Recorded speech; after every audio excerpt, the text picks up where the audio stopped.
No vídeo de hoje, vamos falar de muitas informações importantes para empresas que pretendem implantar ou atualizar o controle do ativo imobilizado, o controle patrimonial. Peço para você que nesse momento curta o vídeo, assine o nosso canal. Isso é importante para que as informações possam chegar para outros profissionais também interessados no assunto. O ativo imobilizado é um conjunto de bens que tem por objetivo a operação ou a comercialização de produtos e serviços de uma empresa.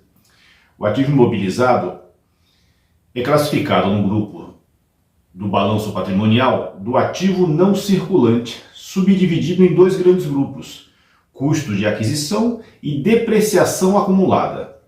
Ambos são subdivididos em contas específicas, como edifícios, terrenos, máquinas e equipamentos, móveis e utensílios, equipamentos de informática, veículos, obras e andamento, entre outras contas que serão criadas à medida que a empresa ver a necessidade.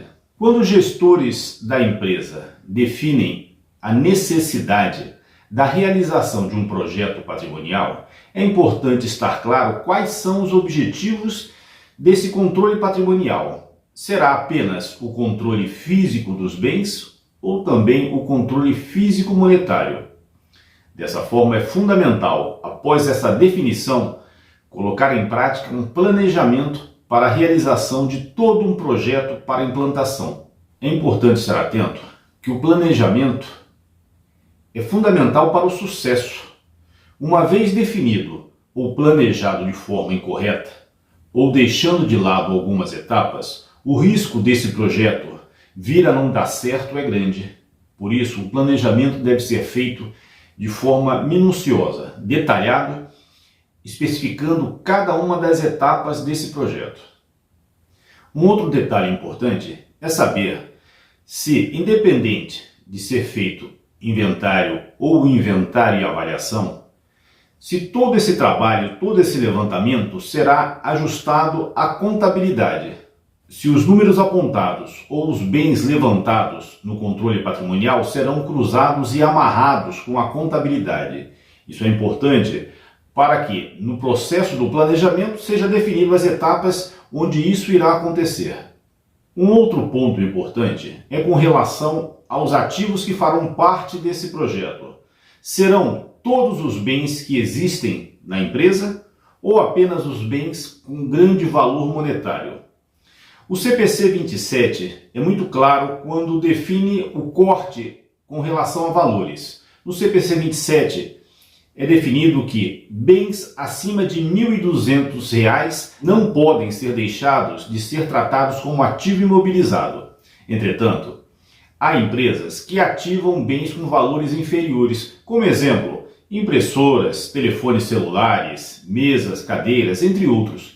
Isso vai de empresa para empresa. O CPC 27 determina que superior a R$ 1.200 devem obrigatoriamente fazer parte do ativo imobilizado. Então, nesse momento, é fundamental a empresa definir se vai trabalhar com todos os ativos ou somente itens de valor agregado. Um outro ponto é com relação às unidades que serão levantadas.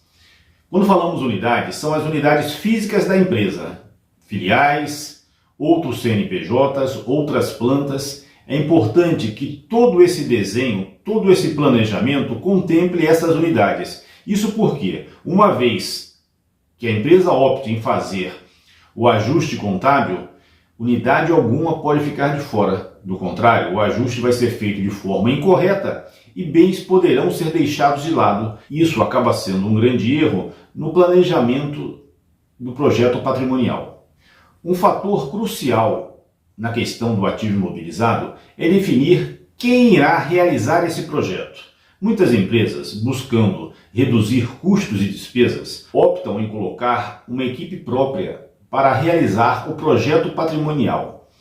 Muitas vezes, profissionais que nunca vivenciaram situação semelhante ou fizeram uma única vez. O risco desse projeto ser abortado, ser deixado de lado ou mesmo concretizado sem a credibilidade devida é grande.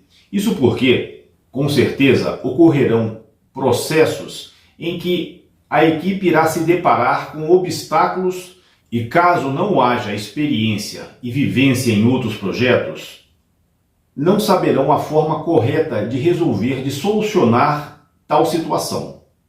Quando se contrata uma empresa especializada em gestão patrimonial, com uma equipe de profissionais qualificados, a situação é totalmente diferente. Profissionais que já vivenciaram situações semelhantes e muitas vezes até mais complexas em outras empresas e saberão conduzir da melhor forma possível, superando qualquer obstáculo, qualquer desafio, qualquer impasse que venha a ocorrer no decorrer do projeto. Isso sendo ou não planejado pela equipe de coordenação. É fundamental contar com profissionais que já vivenciaram projetos de inventário e avaliação para dar o melhor respaldo e o andamento correto no projeto do inventário e da avaliação patrimonial de sua empresa.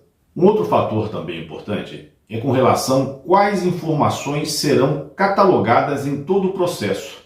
É importante que a empresa defina as informações que tem por interesse receber e a equipe que irá realizar, tendo experiência em projetos patrimoniais, ajuste com as informações normais utilizadas no mercado.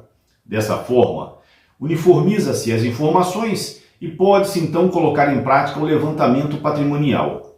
E é importante que, para enriquecer todo esse projeto, adicionar a cada item fotos digitalizadas com certeza fará toda a diferença no projeto, pois além das informações catalogadas, a empresa também terá a foto do ativo que irá documentar e facilitar a identificação caso necessário. Com relação às placas de inventário, esse acaba sendo um detalhe importante que empresas buscando reduzir custos deixam passar e muitas vezes compromete a precisão do projeto.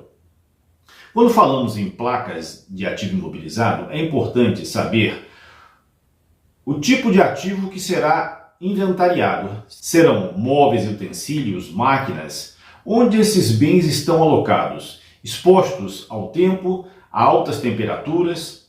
Tudo isso é importante estar claro para poder definir o tipo de placa, se serão placas de alumínio flexível, placas plásticas ou mesmo placas em aço inox, que tem uma durabilidade muito maior e também um custo um pouco mais alto e deve ser utilizada somente se houver a necessidade.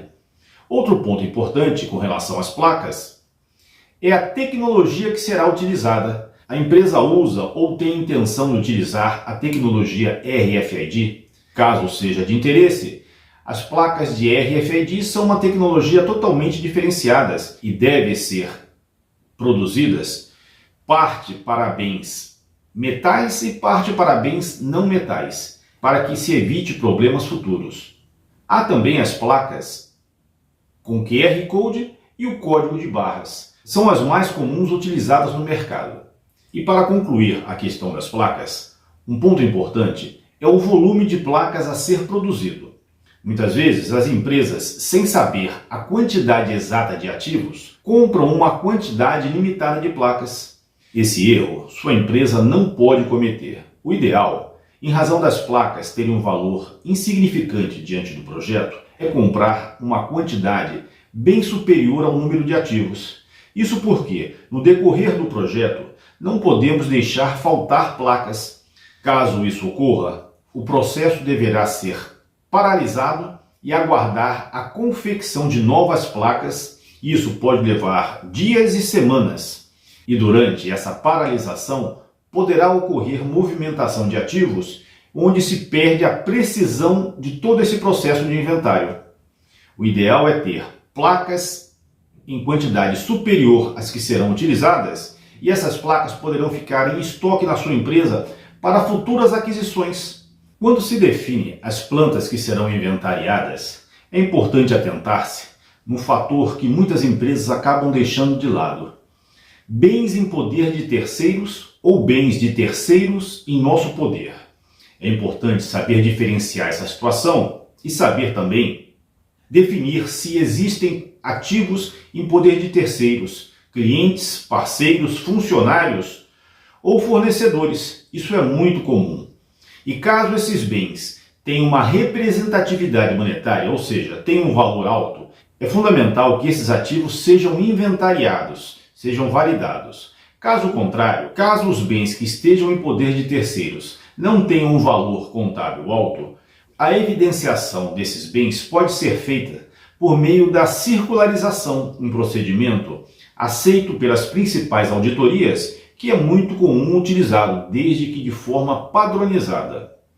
Agora, quando o inventário é feito dentro da empresa, é importante que tenham colaboradores profissionais que conheçam todo o histórico dos ativos e saibam diferenciar caso um bem que esteja na planta da empresa não seja de sua propriedade, evitando com isso o emplaquetamento e o inventário desse bem como se fosse da empresa, pois, ao final do projeto, quando for feito os ajustes contábeis, esse bem não será considerado nesses ajustes.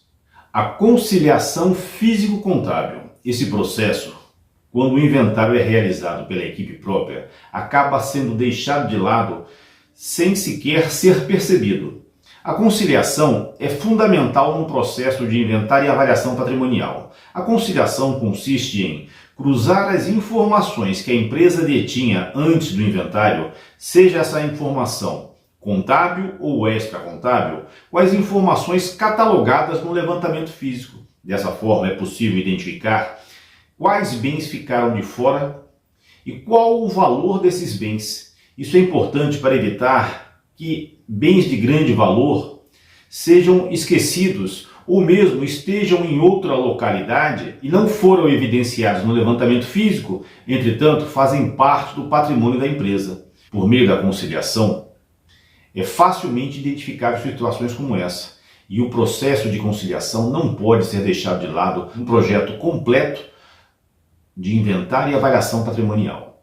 Após o processo de conciliação, é fundamental realizar o saneamento, e o saneamento deve ser realizado pela equipe que conduziu o projeto de levantamento físico, juntamente com profissionais da empresa, profissionais que conhecem a empresa, para identificar os principais ativos que ficaram de fora, como sobras físicas e sobras contábeis, e validar se realmente os mesmos não existem mais, são sobras contábeis, não fazem mais parte do patrimônio da empresa, por isso constam na contabilidade e não foram achados no inventário patrimonial, e também os bens que foram identificados no levantamento físico e não constavam na contabilidade. Os mesmos são ativos da empresa e também podem ter sido adquiridos e não contabilizados corretamente na conta do ativo imobilizado. Isso é fundamental nesse processo de levantamento patrimonial.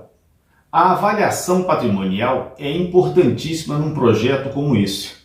Realizar a valorização dos ativos é importante, mesmo que a empresa não tenha a intenção de fazer o ajuste contábil desses valores. Isso porque, em razão da depreciação que ocorre mensalmente, o valor do patrimônio da empresa acaba se distorcendo diante da realidade. Por meio de um processo de avaliação patrimonial, apurando-se o valor justo é o valor obtido por meio de pesquisa de mercado, onde fazemos o levantamento de bens com as mesmas características dos bens inventariados e aplicamos nesse ativo a depreciação técnica. Dessa forma, obtém-se então o valor justo de mercado e tenha certeza que será diferente do valor contábil. Em empresas que detêm ativos com vários anos, com certeza o valor contábil está próximo a zero. Diante da avaliação patrimonial, a empresa poderá ter a ideia de fato de qual o valor justo desses bens. Com certeza será superior ao ativo registrado na contabilidade. Por isso se faz necessário o processo de avaliação patrimonial, tanto do valor justo de mercado, como também da vida útil determinada e vida útil remanescente. A avaliação da vida útil é muito utilizada para a definição de novas taxas de depreciação. Esse é um conceito que vem sendo cada vez mais assumido no mercado. A depreciação determinada pela Receita Federal em instruções normativas deve ser utilizada exclusivamente para definir a depreciação fiscal e a mesma ser utilizada na apuração do imposto de renda e da contribuição social. Quando falamos na tomada de decisão, na apuração dos valores, na formação dos custos de produtos e serviços, é fundamental utilizar a depreciação por meio da vida útil. E essa é obtida fazendo-se pesquisas em manuais de produto ou mesmo em tabelas de órgãos técnicos como a ABNT e o IBAP, que definem a vida útil de ativos, e a vida útil remanescente é apurada por meio dessas tabelas, além de uma classificação que nossa equipe fará em cada um dos ativos com seu estado de conservação. Isso é fundamental para definir a vida útil remanescente de cada um dos ativos e, dessa forma, a sua empresa redefinir os números da depreciação.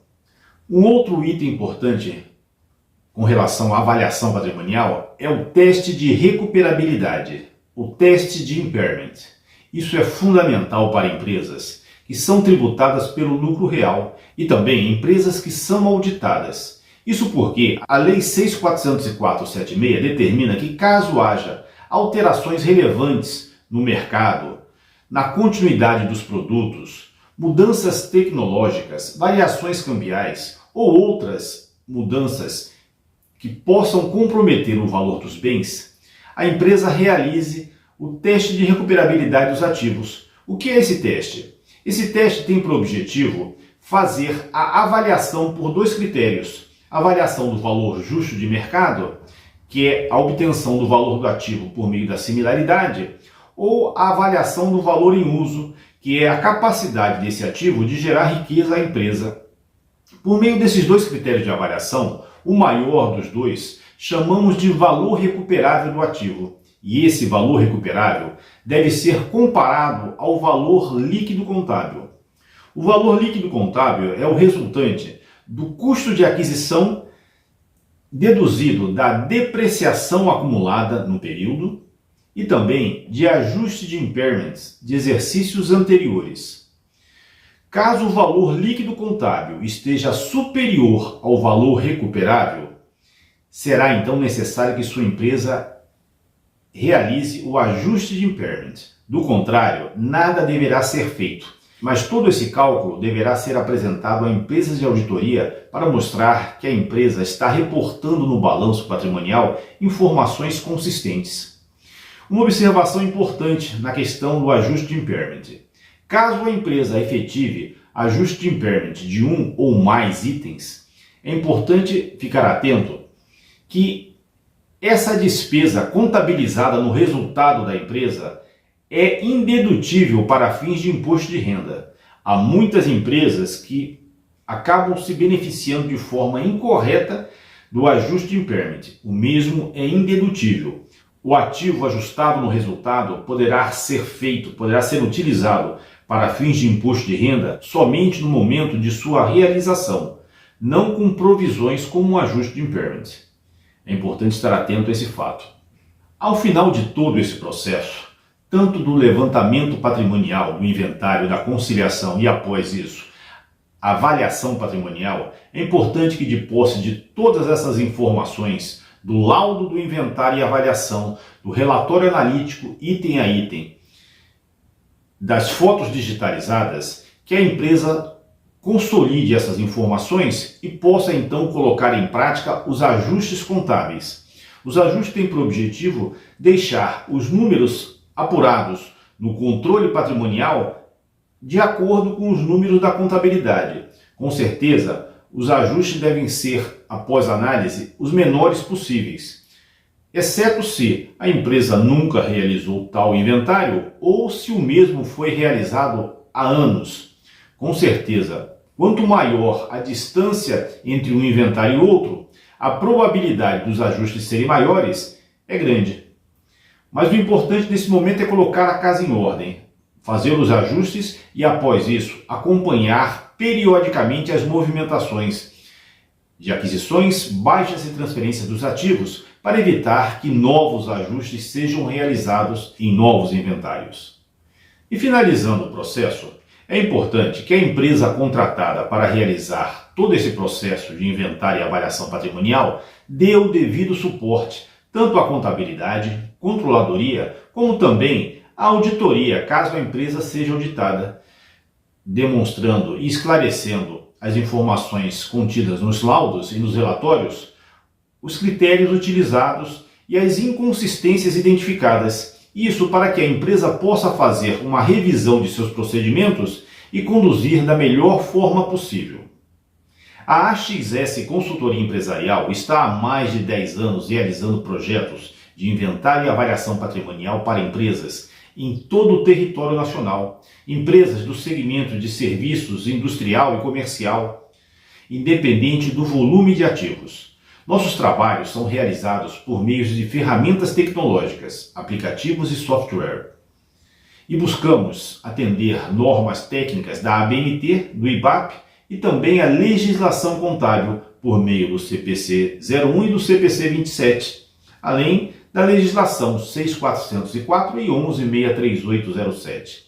AXS Consultoria Empresarial. Ativo imobilizado é nossa especialidade. Entre em contato, vamos discutir um projeto completo ou parcial para a sua empresa. Com certeza, faremos o melhor projeto possível. Aguardamos você. AXS Consultoria Empresarial.